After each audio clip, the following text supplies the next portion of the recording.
ಆತ್ಮೀಯ ವಿದ್ಯಾರ್ಥಿಗಳೇ, BA 3ನೇ ಸೆಮಿಸ್ಟರಿನ ನಾವು ಅಧ್ಯಯನ ಮಾಡುವಂತಹ ಇಂದಿನ ವಿಷಯ ಮಧ್ಯಯುಗದ ಭಾರತದ ಇತಿಹಾಸದ ಮೂಲ ಆಧಾರಗಳು. ಈ ಮೂಲ ಆಧಾರಗಳಲ್ಲಿ ಸಾಹಿತ್ಯಿಕ ಮೂಲಾಧಾರ ಮತ್ತು ಪುರಾತತ್ವ ಮೂಲಾಧಾರ. ನೀವು BA ಫಸ್ಟ್ ಸೆಮಿಸ್ಟರ್, ಸೆಕೆಂಡ್ ಸೆಮಿಸ್ಟರ್ದಲ್ಲಿ ಮೂಲಾಧಾರಗಳ ಪ್ರಾಮುಖ್ಯತೆ ಏನಿದೆ, ಮೂಲಾಧಾರಗಳ ವರ್ಗೀಕರಣ ಯಾವ ರೀತಿಯಲ್ಲಿದೆ ಮತ್ತು ಮೂಲಾಧಾರದ ಮಹತ್ವವೇನಿದೆ ಎಂಬುದನ್ನು ಹಿಂದೆ ವಿವರವಾಗಿ ಅಧ್ಯಯನ ಮಾಡಿರುವುದರಿಂದ BA 3ನೇ ಸೆಮಿಸ್ಟರ್ದಲ್ಲಿ ಕೇವಲ ನಾವು ಅಧ್ಯಯನ ಮಾಡುವಂತಹದ್ದು ಮೂಲಾಧಾರಗಳಲ್ಲಿ ವಿಶೇಷವಾಗಿ ನಮಗೆ ಈಗ ಪಠ್ಯಕ್ರಮವೇನಿದೆ, ಯಾವ ಅಧ್ಯಾಯಗಳಿದ್ದಾವೆ, ಆ ಅಧ್ಯಾಯಗಳಿಗೆ ಸಂಬಂಧಿಸಿದಂತಹ ಮೂಲಾಧಾರಗಳ ಕುರಿತು ನಾವು ಚರ್ಚೆಯನ್ನು ಮಾಡುವಂತಹದ್ದು. ಇಂದು ನಾವು ಅಧ್ಯಯನ ಮಾಡುವಂತಹದ್ದು ಈ ಮಧ್ಯಯುಗದ ಭಾರತದ ಇತಿಹಾಸದಲ್ಲ ಸಾಹಿತ್ಯಿಕ ಮೂಲಾಧಾರಗಳ ಕುರಿತು. ಸಾಹಿತ್ಯಿಕ ಮೂಲಾಧಾರಗಳಲ್ಲಿ ನಾವು ಮಧ್ಯಯುಗದ ಕಾಲವೇನಿದೆ, ಇದು ದೆಹಲಿ ಸುಲ್ತಾನರ ಆಳ್ವಿಕೆ, ನಂತರ ದಕ್ಷಿಣದಲ್ಲಿ ವಿಜಯನಗರ ಸಾಮ್ರಾಜ್ಯದ ಆಳ್ವಿಕೆ, ದಕ್ಷಿಣದಲ್ಲಿ ಮುಸ್ಲಿಮರ ಏಳಿಗೆಯಾಗಿರುವಂತಹ ಬಹಮನಿ ರಾಜ್ಯವಾಗಲಿ ಆದಿಲ್ ಶಾಹಿಗಳ ಬಗ್ಗಾಗಲಿ ನಾವು ಇಲ್ಲಿ ವಿವರವಾಗಿ ಅಧ್ಯಯನ ಮಾಡುವಂಥದ್ದು. ಹಾಗೆ ನಾವು ನೋಡಿದಾಗ ಮಧ್ಯಯುಗದ ಭಾರತದ ಇತಿಹಾಸ ನಾವು 3ನೇ ಸೆಮಿಸ್ಟರ್ದಲ್ಲಿ ಏನು ಅಧ್ಯಯನ ಮಾಡ್ತಿದ್ದೇವೆ, ಈ ಅಧ್ಯಾಯದಲ್ಲಿ ಕೇವಲ 3 ಅಧ್ಯಾಯಗಳನ್ನು ಅಧ್ಯಯನ ಮಾಡಿದ್ದೇವೆ. ಒಂದು ದೆಹಲಿಯ ಸುಲ್ತಾನರು, ಎರಡನೇದು ವಿಜಯನಗರ ಸಾಮ್ರಾಜ್ಯ, ಮೂರನೇದು ಬಹಮನಿಯರು ಮತ್ತು ಆದಿಲ್ ಶಾಹಿಗಳು ಎಂಬುದಾಗಿ. ಇದರೊಂದಿಗೆ ಈ ಮುಸ್ಲಿಮರ ಆಡಳಿತ ಅವಧಿಯ ಕಾಲವೇನಿದೆ, ಈ ಆಡಳಿತ ಅವಧಿಯ ಕಾಲದಲ್ಲಿ ಸಾಹಿತ್ಯಿಕ ಬೆಳವಣಿಗೆಯನ್ನು ನಾವು ಹೆಚ್ಚಿಗೆ ಕಾಣ್ತೇವೆ. ಪ್ರಾಚೀನ ಭಾರತದ ಇತಿಹಾಸವನ್ನು ಅಧ್ಯಯನ ಮಾಡುವಾಗ ಅಲ್ಲಿ ನಮಗೆ ಹೆಚ್ಚಿಗೆ ಧಾರ್ಮಿಕ ಗ್ರಂಥಗಳು ದೊರೆತರೆ, ಆ ಧಾರ್ಮಿಕ ಗ್ರಂಥಗಳಲ್ಲಿ ಅಡಗಿರುವಂತಹ ಐತಿಹಾಸಿಕ ಸಂಗತಿಗಳೇನಿದ್ದಾವೆ, ಆ ಐತಿಹಾಸಿಕ ಸಂಗತಿಗಳನ್ನು ನಾವು ಆಯ್ದುಕೊಂಡು ಇತಿಹಾಸವನ್ನು ಪುನರ್ರಚಿಸುತ್ತೇವೆ. ಆದರೆ ಮಧ್ಯಯುಗದ ಕಾಲದಲ್ಲಿ ಸಾಹಿತ್ಯಿಕ ಮೂಲಾಧಾರಗಳನ್ನು ನಾವು ನೋಡಿದಾಗ ಸಾಹಿತ್ಯಿಕ ಮೂಲಾಧಾರಗಳಲ್ಲಿ ಹೆಚ್ಚಾಗಿ ಐತಿಹಾಸಿಕ ಗ್ರಂಥಗಳ ರಚನೆಯಾಗಿರುವುದನ್ನು ಕಂಡುಬರುವಂತಹ. ಹಾಗಾಗಿ ನಾವು ಇಂದು ಅಧ್ಯಯನ ಮಾಡುವಂಥದ್ದು ಪ್ರಮುಖ ಸಾಹಿತ್ಯಿಕ ಮೂಲಾಧಾರಗಳು ಮತ್ತು ಆ ಕಾಲದಲ್ಲಿ ರಚನೆಗೊಂಡಿರುವಂತಹ ಪ್ರಮುಖ ಸಾಹಿತ್ಯಿಕ ಗ್ರಂಥಗಳೇನಿದ್ದಾವೆ ಅವುಗಳ ಕುರಿತು, ಗ್ರಂಥದ ಕರ್ತೃವಿನ ಕುರಿತು ವಿಶೇಷವಾಗಿ ಇಲ್ಲೇ ಅಧ್ಯಯನ ಮಾಡುವಂಥ.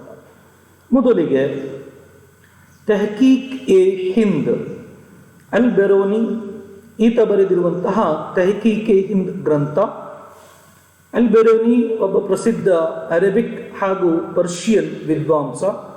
ಈತ ಭಾರತದಲ್ಲಿ ಹಲವಾರು ವರ್ಷಗಳವರೆಗೆ ನೆಲೆಸಿರುವಂತಹದ್ದು. ಈತ ಭಾರತದ ಕುರಿತು ವಿವರಣೆಯನ್ನು ತನ್ನ ಗ್ರಂಥವಾಗಿರುವಂತಹ ತೆಹಕೀಕ್ ಎ ಹಿಂದ್ದಲ್ಲಿ ವಿವರಿಸಿದ. ಈತನ ಜೀವಿತಾವಧಿಯ ಕಾಲ 973ರಿಂದ 1048. ಈತ ಗಜ್ನಿ ಮಹಮ್ಮದನ ದಾಳಿಯ ವೇಳೆಯಲ್ಲಿ ಭಾರತಕ್ಕೆ ಬಂದು ಭಾರತದಲ್ಲಿ ನೆಲೆಸಿರುವಂತಹ ಈತ ಭಾರತದ ಜನಸಾಮಾನ್ಯರೊಂದಿಗೆ ಬೆರೆತು ಭಾರತದಲ್ಲಿದ್ದುಕೊಂಡು ಸಂಸ್ಕೃತ ಭಾಷೆಯನ್ನು ಅಧ್ಯಯನ ಮಾಡಿ ಭಾರತದ ಜನರನ್ನು ಭೇಟಿಯಾಗಿ ಅವರಲ್ಲಿ ಭಾರತದ ಇತಿಹಾಸದ ಕುರಿತು ಏನು ಮಾಹಿತಿ ಇದೆ ಅವೆಲ್ಲವನ್ನು ಕಲೆ ಹಾಕಿದ. ನಂತರ ಈತ ತೆಹಕೀಕ್ ಎ ಹಿಂದ್ ಎಂಬ ಗ್ರಂಥವನ್ನು ಬರೆದರು. ತೆಹಕೀಕ್ ಅಂತ ಹೇಳಿದ್ರೆ ಅರ್ಥ ವಿಚಾರಣೆ ಮಾಡುವಂಥದ್ದು, ಸಂಶೋಧನೆ ಮಾಡುವಂಥದ್ದು. ಹಾಗಾಗಿ ಒಂದು ವಿಚಾರಣೆ ಸಂಶೋಧನೆಯ ನಂತರವೇ ಈತ ಗ್ರಂಥವನ್ನು ರಚಿಸಿರುವಂಥದ್ದು.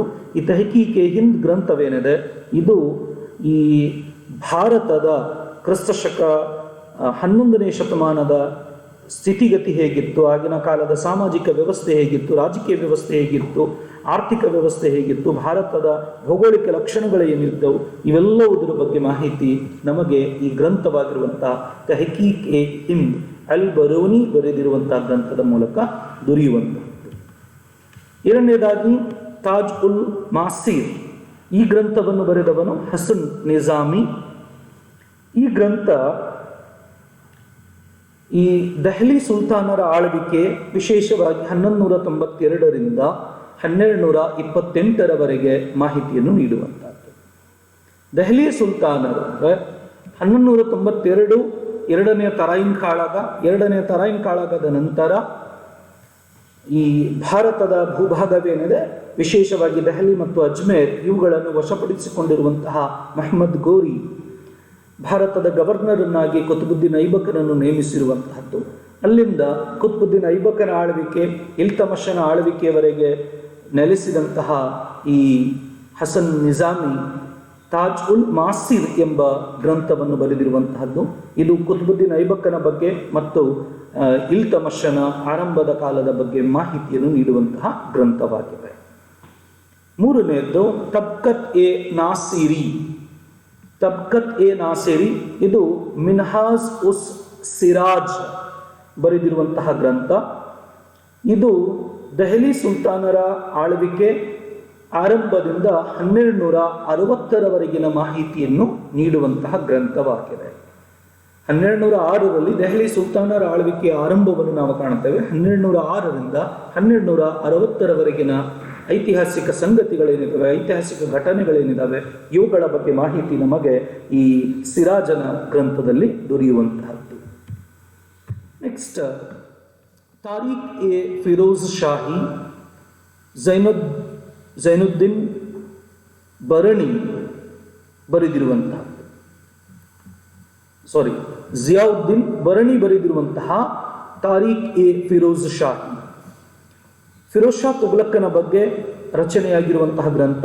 ಇದು ಫಿರೋಜ್ ಶಾ ತುಘಲಕ್ಕನ ಜೀವನ ಚರಿತ್ರೆಯಾಗಿದೆ. ಇದು ಫಿರೋಜ್ ಶಾ ತುಘಲಕ್ಕನ ಬಗ್ಗೆ ಮಾಹಿತಿಯನ್ನು ನೀಡುವುದಷ್ಟೇ ಅಲ್ಲದೆ ದೆಹಲಿ ಸುಲ್ತಾನರ ಆರಂಭದಿಂದ ಮಾಹಿತಿಯನ್ನು ನೀಡುವಂತಹ ಗ್ರಂಥ. ದೆಹಲಿ ಸುಲ್ತಾನರ ಆರಂಭ ಅಂತ ಹೇಳಿದ್ರೆ ಗುಲಾಮಿ ಸಂತತಿ, ನಂತರ ಆಳ್ವಿಕೆ ಮಾಡಿರುವಂತಹ ಖಿಲ್ಜಿ ಸಂತತಿ ಹಾಗೂ ಫಿರೋಜ್ ಶಾ ತುಘಲಕ್ಕನ ಆಳ್ವಿಕೆಯ ಕಾಲ ಅಂತ ಹೇಳಿದ್ರೆ ಅದು ತುಘಲಕ್ ಸಂತತಿಯವರೆಗೆ. ಅಂದರೆ ದೆಹಲಿ ಸುಲ್ತಾನರಲ್ಲಿ ಆಳಿರುವಂತಹ 3 ಮನೆತನಗಳ ಬಗ್ಗೆ ಮಾಹಿತಿಯನ್ನು ನೀಡುವಂತಹ ಗ್ರಂಥ ಈ ತಾರೀಖ್ ಎ ಫಿರೋಜ್ ಶಾಹಿ ಜಿಯಾವುದ್ದೀನ್ ಬರಣಿ ಬರೆದಿರುವಂತಹ ಗ್ರಂಥ. ಈ ಗ್ರಂಥದ ರಚನೆ ಪೂರ್ಣಗೊಂಡಿರುವುದು 1359ರಲ್ಲಿ. ನೆಕ್ಸ್ಟ್ ತಾರೀಖ್ ಎ ಫಿರೋಜ್ ಶಾಹಿ ಗ್ರಂಥ. ಶಮ್ಸ್ ಎ ಸಿರಾಜ್ ಅಫೀಫ್ ಈತ ಬರೆದಿರುವಂತಹ ಗ್ರಂಥ. ಈತನೂ ಸಹ ಫಿರೋಜ್ ಶಾ ತುಘಲಕ್ಕನ ಆಳ್ವಿಕೆಯ ಕಾಲದಲ್ಲಿದ್ದಂತಹ ವಿದ್ವಾಂಸ. ಫಿರೋಜ್ ಶಾ ತುಘಲಕ್ಕನಿಂದ ಪೋಷಿಸಲ್ಪಟ್ಟಿರುವಂತಹ ವಿದ್ವಾಂಸ ಅಫೀಫ್. ಈತ ಫಿರೋಜ್ ಶಾ ತುಘಲಕ್ಕನ ಕಾಲದ ಇತಿಹಾಸವನ್ನು ವಿವರವಾಗಿ ತನ್ನ ಗ್ರಂಥವಾಗಿರುವಂತಹ ತಾರೀಖ್ ಎ ಫಿರೋಜ್ ಶಾಹಿಯಲ್ಲಿ ವಿವರಿಸಿರುವಂತಹದ್ದು. ಹಾಗಾಗಿ ಫಿರೋಜ್ ಶಾನ ಇತಿಹಾಸ ರಚನೆಗೆ ಇದು ಬಹಳ ಪ್ರಮುಖವಾಗಿರುವಂತಹ ಗ್ರಂಥವಾಗಿದೆ. ನೆಕ್ಸ್ಟ್ ತಾರೀಖ್ ಎ ಮುಬಾರಕ್ ಶಾಹಿ. ಈ ಗ್ರಂಥವನ್ನು ಬರೆದವನು ಯಹ್ಯಾ ಬಿನ್ ಅಹ್ಮದ್ ಸರ್ಹಿಂದಿ. ಈತ ತನ್ನ 1428ರಿಂದ 1434ರವರೆಗಿನ ಅವಧಿಯೇನಿದೆ, 1428ರಿಂದ 1434ರ ಅವಧಿ ಏನಿದೆ, ಈ ಅವಧಿಯ ಇತಿಹಾಸವನ್ನು ರಚಿಸಿರುವಂಥದ್ದು. ಈ ಅವಧಿ ಅಂತ ಹೇಳಿದ್ರೆ ದೆಹಲಿ ಸುಲ್ತಾನರ ಕಾಲದಲ್ಲಿ ಆ ಕಾಲವೇನಿದೆ ಸಯ್ಯದ್ ಮನೆತನದ ಆಳ್ವಿಕೆಯ ಕಾಲ. ಸಯ್ಯದ್ ಮನೆತನದ ಅರಸ ಮುಬಾರಕ್ ಶಹನ ಕುರಿತು ಈ ಗ್ರಂಥ ರಚನೆಯಾಗಿರುವಂಥದ್ದು. ಆತನ ಆಳ್ವಿಕೆಯ ಬಗ್ಗೆ, ಸಯ್ಯದ್ ಮನೆತನದ ಆಳ್ವಿಕೆಯ ಬಗ್ಗೆ ಇಲ್ಲಿ ನಮಗೆ ವಿವರವಾದಂತಹ ಮಾಹಿತಿ ತಾರೀಖ್ ಎ ಮುಬಾರಕ್ ಶಾಹಿ ಗ್ರಂಥದಲ್ಲಿ ದೊರೆಯುವಂತಹದ್ದು. ತಾರೀಖ್ ಎ ಮುಬಾರಕ್ ಶಾಹಿ ಯಹ್ಯಾ ಬಿನ್ ಅಹ್ಮದ್ ಸರ್ಹಿಂದಿ ಬರೆದಿರುವಂತಹ ಗ್ರಂಥ.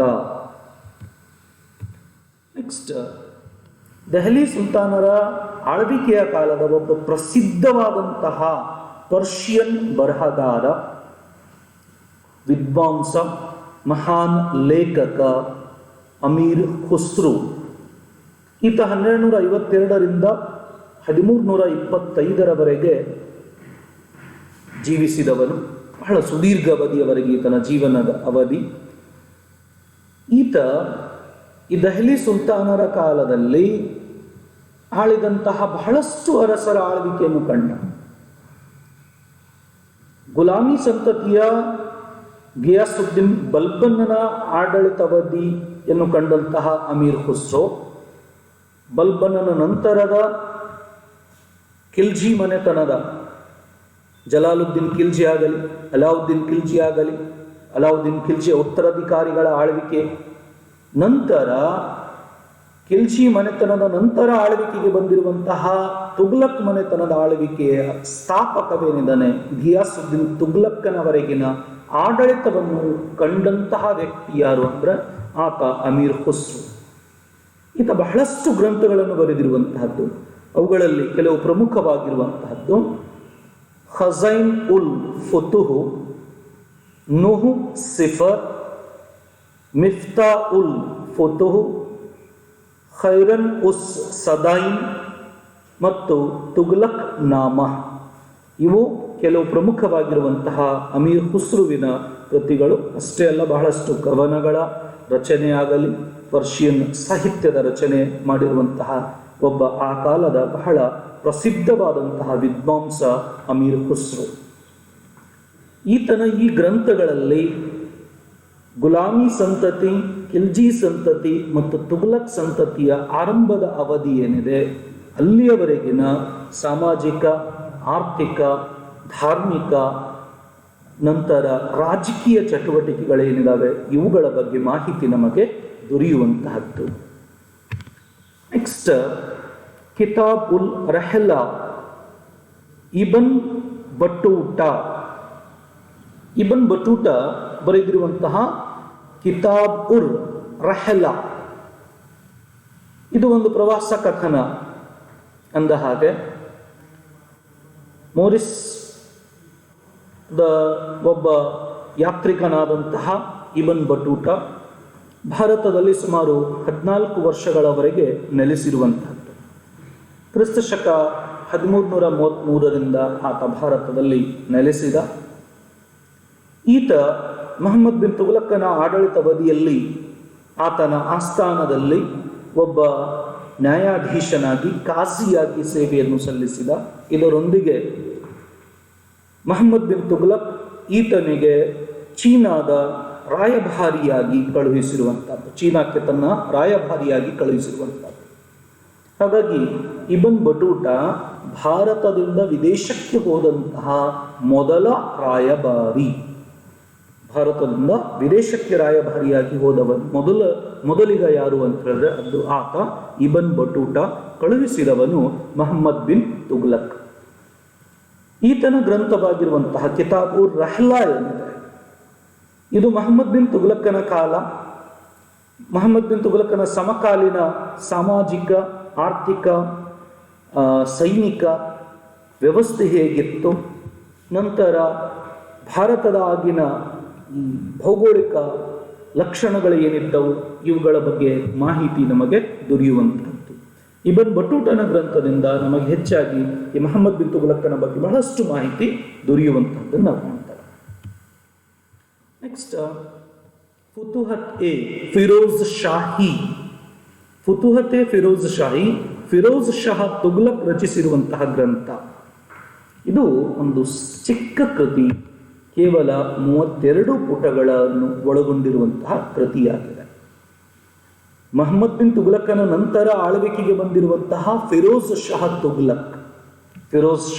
ತುಘಲಕ್ ಆತ ಸ್ವತಃ ವಿದ್ವಾಂಸನಾಗಿ, ವಿದ್ವಾಂಸರ ಆಶ್ರಯದಾತನಾಗಿ ಆತ ಬರೆದಿರುವಂತಹ ಫುತುಹತ್ ಎ ಫಿರೋಜ್ ಶಾಹಿ ಗ್ರಂಥ ಆತನ ಸೈನಿಕ ಸಾಧನೆಗಳ ಬಗ್ಗೆ, ಆತನ ದಂಡಯಾತ್ರೆಗಳ ಬಗ್ಗೆ, ಜೊತೆಗೆ ಫಿರೋಜ್ ಶಾ ತುಘಲಕ್ ಸೈನಿಕ ಸಾಧನೆಗಿಂತಲೂ ಹೆಚ್ಚಿಗೆ ಖ್ಯಾತಿಯನ್ನು ಪಡೆದುಕೊಂಡಿರುವಂತಹದ್ದು ಆತ ಜಾರಿಗೆಗೊಳಿಸಿರುವಂತಹ ಸುಧಾರಣೆಗಳಲ್ಲಿ ವಿಶೇಷವಾಗಿ ಈ ತೆರಿಗೆ ಸುಧಾರಣೆ ಏನಿದೆ, ರೆವಿನ್ಯೂ ಸುಧಾರಣೆ ಅಥವಾ ಕಂದಾಯ ಸುಧಾರಣೆ ಏನಿದೆ ಅದು ಬಹಳ ಪ್ರಸಿದ್ಧಿಯನ್ನು ಪಡೆದಿರುವಂಥದ್ದು. ಆತ 4 ಪ್ರಕಾರದ ತೆರಿಗೆ ವ್ಯವಸ್ಥೆಯನ್ನು ಜಾರಿಗೆಗೊಳಿಸಿದ ಅದರ ವಿವರಣೆ ನಮಗೆ ಈ ಫುತುಹತ್ ಎ ಫಿರೋಜ್ ಶಾಹಿ ಗ್ರಂಥದಲ್ಲಿ ದೊರೆಯುವಂತಹದ್ದು. ನಂತರ ನಾವು ದಖ್ಖನಿಗೆ ಬಂದಾಗ ಬಹ್ಮನಿಯರ ಬಗ್ಗೆ, ಬಿಜಾಪುರದ ಆದಿಲ್ ಶಹೀರ ಬಗ್ಗೆ ಮಾಹಿತಿ ದೊರೆಯುವಂತಹ ಕೆಲ ಗ್ರಂಥಗಳನ್ನು ನಾವು ನೋಡಿದಾಗ ತಾರೀಖ್ A Ferishta, Mohammed Kasim Ferishta ರಚಿಸಿರುವಂತಹ Tariq A Ferishta ಗ್ರಂಥ. ತಾರಿಕ್ ಎ ಫೆರಿಸ್ತಾ ಗ್ರಂಥ ಇದು ಕೇವಲ ಬಹ್ಮನಿಯರ ಬಗ್ಗೆ ಮತ್ತು ಆದಿಲ್ ಶಾಹಿಯರ ಬಗ್ಗೆ ಮಾತ್ರ ಮಾಹಿತಿಯನ್ನು ನೀಡುವುದಿಲ್ಲ. ತಾರಿಕ್ ಎ ಫೆರಿಸ್ತಾ ಗ್ರಂಥ ಇಸ್ಲಾಮಿನ ಉಗಮದಿಂದ ಹಿಡಿದು ಭಾರತದಲ್ಲಿ ಆಳಿದಂತಹ ಮುಸ್ಲಿಂ ಅರಸು ಮನೆತನಗಳ ಬಗ್ಗೆ, ಅಂದರೆ ದೆಹಲಿ ಸುಲ್ತಾನರ ಬಗ್ಗೆ, ನಂತರ ದಖ್ಖನಿನಲ್ಲಿ ಆಳಿದಂತಹ ಬಹ್ಮನಿಯರ ಬಗ್ಗೆ ಹಾಗೂ ಬಿಜಾಪುರದ ಆದಿಲ್ ಶಾಹಿಯರ ಬಗ್ಗೆ ಮಾಹಿತಿಯನ್ನು ನೀಡುವಂತಹ ಗ್ರಂಥ ತಾರೀಖ್ ಎ ಫೆರಿಸ್ತಾ ಗ್ರಂಥ. ನಂತರ ಈ ಗ್ರಂಥದ ವಿಶೇಷತೆ, ಈತ ಮಹಮ್ಮದ್ ಕಾಸಿಂ ಫೆರಿಸ್ತಾ ಏನಿದ್ದಾನೆ, ಈತ ಎರಡನೇ ಇಬ್ರಾಹಿಂ ಆದಿಲ್ ಶಾನ ಆಸ್ಥಾನದಲ್ಲಿದ್ದವನು. ಇಡೀ ಮುಸ್ಲಿಮರ ಇತಿಹಾಸವನ್ನೇ ಹೊಂದಿರುವಂತಹ ಗ್ರಂಥವಿದು ತಾರೀಖ್ ಎ ಫೆರಿಸ್ತಾ. ದೆಹಲಿಯ ಸುಲ್ತಾನರ ಬಗ್ಗೆ ಆಗಲಿ, ಬಹ್ಮನಿಯರ ಬಗ್ಗೆ ಆಗಲಿ, ಆದಿಲ್ ಶಾಹಿಯರ ಬಗ್ಗೆ ಆಗಲಿ ವಿವರವಾದಂತಹ ಮಾಹಿತಿ ಇದರಲ್ಲಿ ನಮಗೆ ದೊರೆಯುವಂಥದ್ದು. ಬಹಳಷ್ಟು ಸಂಗತಿಗಳ ವಿವರಣೆ ಇದರಲ್ಲಿ ನಮಗೆ ದೊರೆಯುತ್ತದೆ. ಜೊತೆಗೆ ಈ ಬಹ್ಮನಿಯರು ಮತ್ತು ಆದಿಲ್ ಶಾಹಿಯರ ಸಮಕಾಲೀನವಾಗಿರುವಂತಹ ವಿಜಯನಗರ ಸಾಮ್ರಾಜ್ಯದ ಬಗ್ಗೆ, ವಿಜಯನಗರ ಸಾಮ್ರಾಜ್ಯ ಬಹ್ಮನಿಯರೊಂದಿಗೆ ಮತ್ತು ಆದಿಲ್ ಶಾಹಿಯರೊಂದಿಗೆ ಯಾವ ರೀತಿಯಲ್ಲಿ ಸಂಬಂಧವಿತ್ತು ಎಂಬುದರ ಬಗ್ಗೆಯೂ ಸಹ ಮಾಹಿತಿ ನಮಗೆ ಈ ತಾರೀಖ್ ಎ ಫೆರಿಸ್ತಾ ಗ್ರಂಥದಿಂದ ದೊರೆಯುವಂತಹದ್ದು. ನೆಕ್ಸ್ಟ್, ಫುತೂಸ್ ಸಲಾತೀನ್, ಅಬ್ದುಲ್ ಮಲಿಕ್ ಇಸಾಮಿ ಬರೆದಿರುವಂತಹ ಫುತೂಸ್ ಸಲಾತೀನ್ ಗ್ರಂಥ. ಈತ ಅಲಾವುದ್ದೀನ್ ಹಸನ್ ಬಹಮನ್ ಶಾನ ಆಸ್ಥಾನದಲ್ಲಿದ್ದಂಥ ವಿದ್ವಾಂಸ.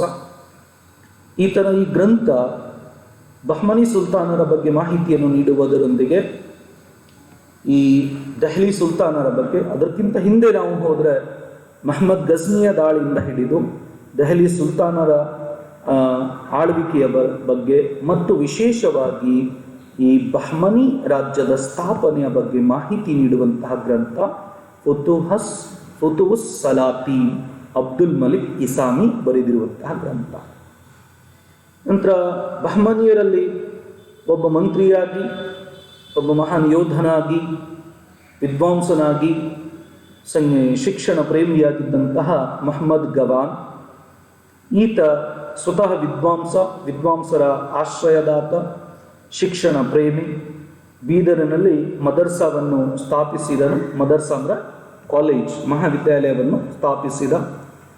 ಈತ ಬರೆದಿರುವಂತಹ ಗ್ರಂಥಗಳು ಮನ್ಸೂರುಲ್ ಇನ್ಶಾ, ನಂತರ ರಿಯಾಜ್ ಉಲ್ ಇನ್ಶಾ.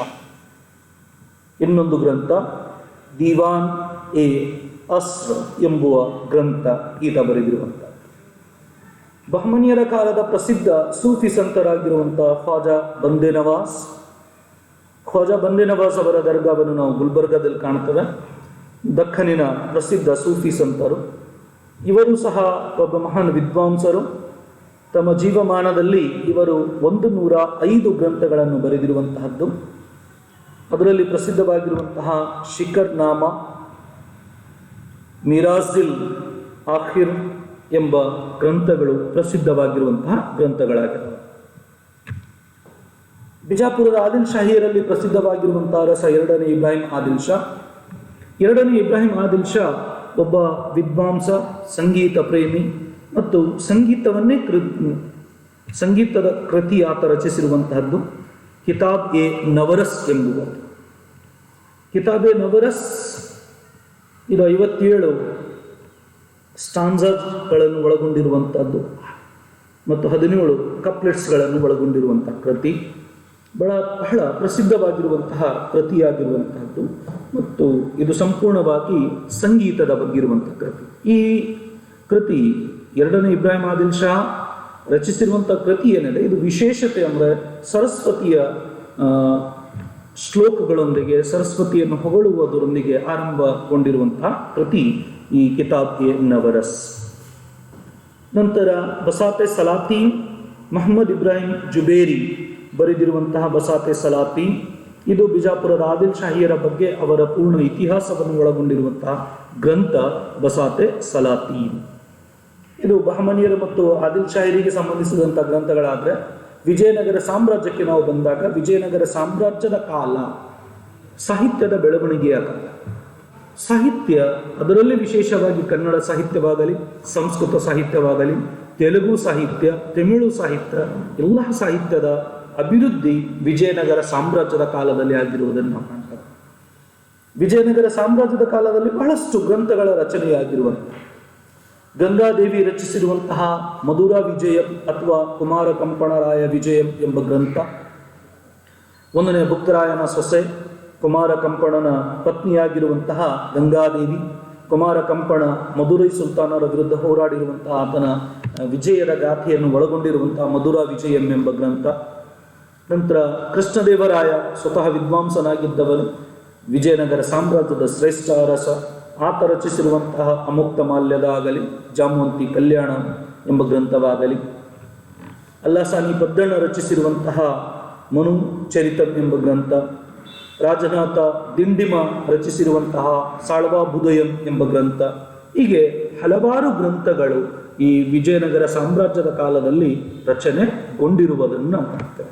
ಇವೆಲ್ಲವೂ ನಾವು ಅಧ್ಯಯನ ಮಾಡುವಂತಹ ಈ ಮಧ್ಯಯುಗದ ಭಾರತದ ಇತಿಹಾಸವೇನಿದೆ, ಆ ಭಾರತದ ಇತಿಹಾಸಕ್ಕೆ ಸಂಬಂಧಿಸಿರುವಂತಹ ಸಾಹಿತ್ಯಿಕ ಮೂಲಾಧಾರಗಳಲ್ಲಿ ಭಾರತೀಯ ಮತ್ತು ದೇಶೀಯ ಸಾಹಿತ್ಯಿಕ ಮೂಲಾಧಾರಗಳಾಗಿವೆ.